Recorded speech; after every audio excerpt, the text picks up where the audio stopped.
ভাই পকেটে হাত দিয়ে দেখুন তো, কিচ্ছু নেই তাই না? শুধু একটা ফুটো আর একরাশ দীর্ঘশ্বাস।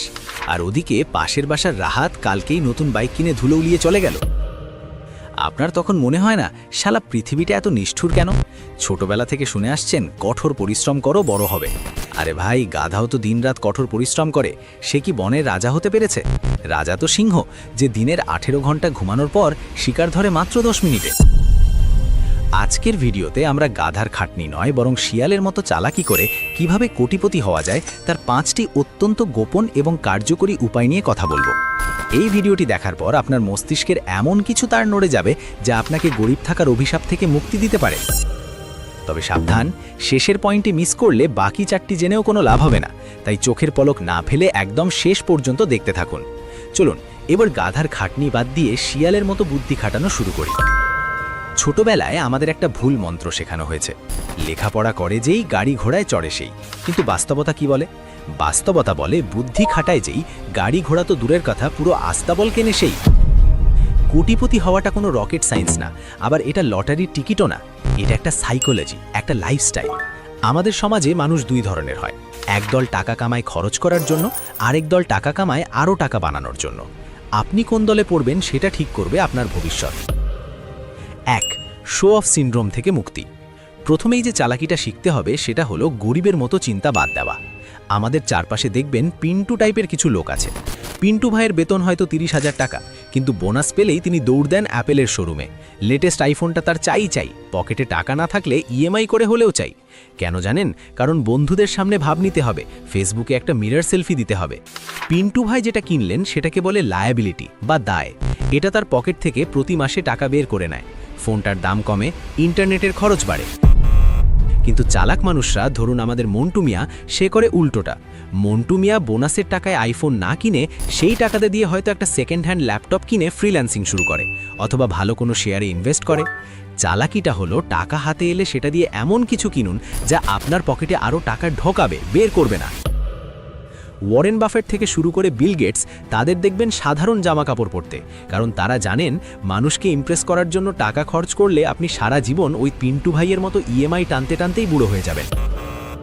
তাই আজ থেকে শপথ নিন, লোকে কি ভাববে এই চিন্তা ডাস্টবিনে ফেলে দিন। নিজেকে প্রশ্ন করুন, আমি যা কিনছি তা কি আমাকে ভবিষ্যতে বড়লোক করবে? যদি উত্তর না হয় তবে পকেটের চেনটা বন্ধ রাখুন। 2. অন্যের চাকা দিয়ে নিজের গাড়ি চালানো। দ্বিতীয় চালাকিটা হলো মৌলিক হওয়ার চেষ্টা না করা। শুনে অবাক হলেন? ভাবছেন চুরি করতে বলছি? না বস, আমি বলছি আইডিয়া কপি পেস্ট করার কথা, তবে স্মার্টলি। পৃথিবীতে এখন সম্পূর্ণ নতুন কোনো আইডিয়া নেই। ফেসবুকের আগে মাইস্পেস ছিল, গুগলের আগে ইয়াহু ছিল।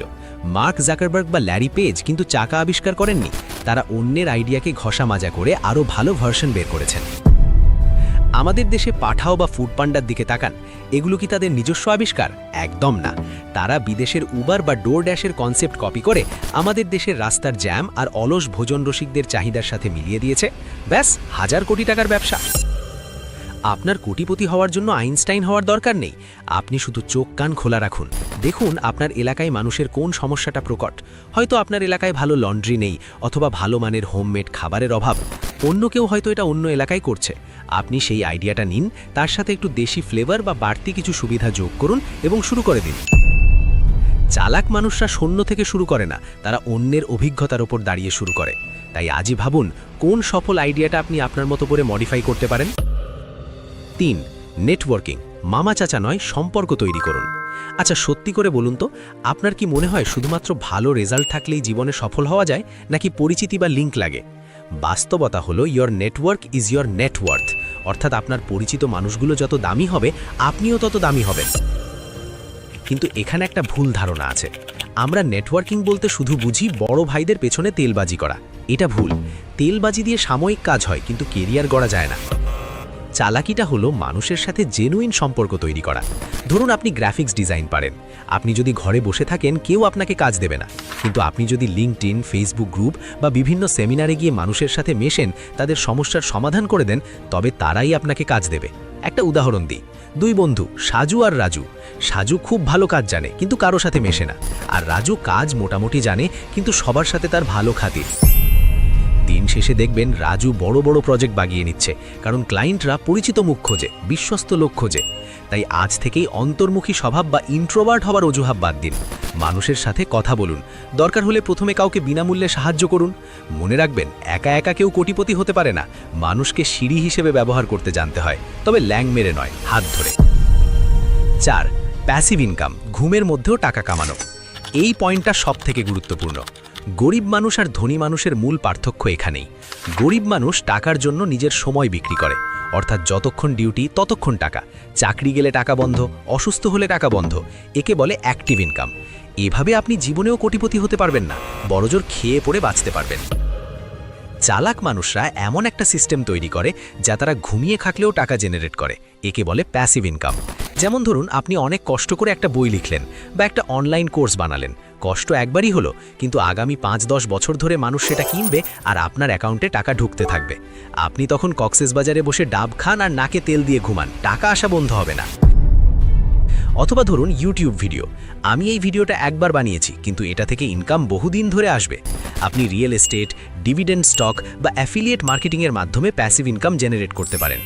নিজেকে একটা প্রশ্ন করুন, আমি যদি আগামীকাল থেকে কাজ করা বন্ধ করে দিই, তবে কি আমার পকেটে টাকা আসা চালু থাকবে? যদি উত্তর না হয়, তবে বস আপনি রিস্কে আছেন। আজই এমন কিছু শুরু করুন যাতে আপনার শারীরিক উপস্থিতি ছাড়াই টাকা আসে। 5. কম্পাউন্ড ইন্টারেস্টের জাদু। আইনস্টাইন বলেছিলেন, কম্পাউন্ড ইন্টারেস্ট হলো পৃথিবীর অষ্টম আশ্চর্য, কিন্তু আমরা বাঙালিরা এটা বুঝতেই চাই না। আমরা চাই আজ টাকা লাগাবো, কাল ডবল হবে। এই লোভে পড়েই আমরা বিভিন্ন হাই হাই কোম্পানি বা এমএলএমের ফাঁদে পা দিই এবং যা ছিল তাও হারাই। আসল চালাকি হলো ধৈর্য। ধরুন, আপনি প্রতিদিন মাত্র 100 টাকা করে বাঁচালেন, মাসে 3000 টাকা। এই টাকাটা যদি আপনি আলমারিতে বা মাটির ব্যাংকে রেখে দেন, 10 বছর পর এটার মান কমে অর্ধেক হয়ে যাবে, কারণ জিনিসের দাম বাড়ছে। কিন্তু চালাক মন্টু মিয়া এই 3000 টাকা ভালো কোনো মিউচুয়াল ফান্ড বা শেয়ার বাজারে বুঝে শুনে ইনভেস্ট করে, যেখানে বছরে গড়ে 15 থেকে 20% রিটার্ন পাওয়া যায়। আপনি বিশ্বাস করবেন না, 20-25 বছর পর এই সামান্য টাকাই কম্পাউন্ডিংয়ের জাদুতে কোটিতে রূপ নিতে পারে। টাকা থেকে টাকা বানানোই হলো আসল খেলা। টাকাকে অলস বসিয়ে রাখবেন না। টাকা হলো আপনার কর্মচারীর মতো, একে কাজে লাগান। টাকা যদি কাজ না করে, তবে আপনাকে সারা জীবন কাজ করতে হবে। রিস্ক নিতে শিখুন, তবে সেটা জুয়ারির মতো অন্ধ রিস্ক নয়, বরং ইনভেস্টারের মতো ক্যালকুলেটেড রিস্ক। তো বন্ধুরা, সারমর্ম কি দাঁড়ালো? 1. লোকে দেখানোর জন্য খরচ করবেন না, সম্পদ গড়ুন। 2. নতুন চাকা আবিষ্কার না করে সফল আইডিয়া কাজে লাগান। 3. ঘরের কোণে বসে না থেকে নেটওয়ার্ক বাড়ান। 4. এমন সোর্স তৈরি করুন যাতে ঘুমের মধ্যেও ইনকাম হয়। 5. টাকাকে আলমারিতে পচাবেন না, সঠিক জায়গায় ইনভেস্ট করুন। জীবনটা একটা দাবা খেলা, এখানে শুধু সৈন্যের মতো সোজা চললে হবে না, মাঝে মধ্যে ঘোড়ার মতো আড়াই চাল দিতে জানতে হয়। আপনি যদি ভাবেন আমার তো বাপের টাকা নেই, আমি পারবো না, তবে আপনি নিজের পায়ে নিজেই কুড়াল মারছেন। যাদের আজ কোটিপতি দেখছেন, তাদের অনেকেরই শুরুটা ছিল শূন্য থেকে। তারা শুধু এই চালাকিগুলো জানতো এবং বাস্তবে প্রয়োগ করেছিল।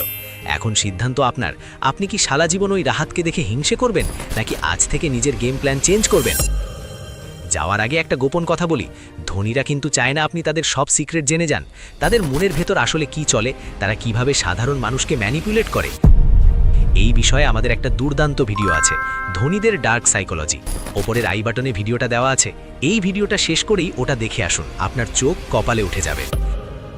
আর শুনুন, আমি বলবো না যে সাবস্ক্রাইব করুন, এটা আপনার একান্ত ব্যক্তিগত স্বাধীনতা।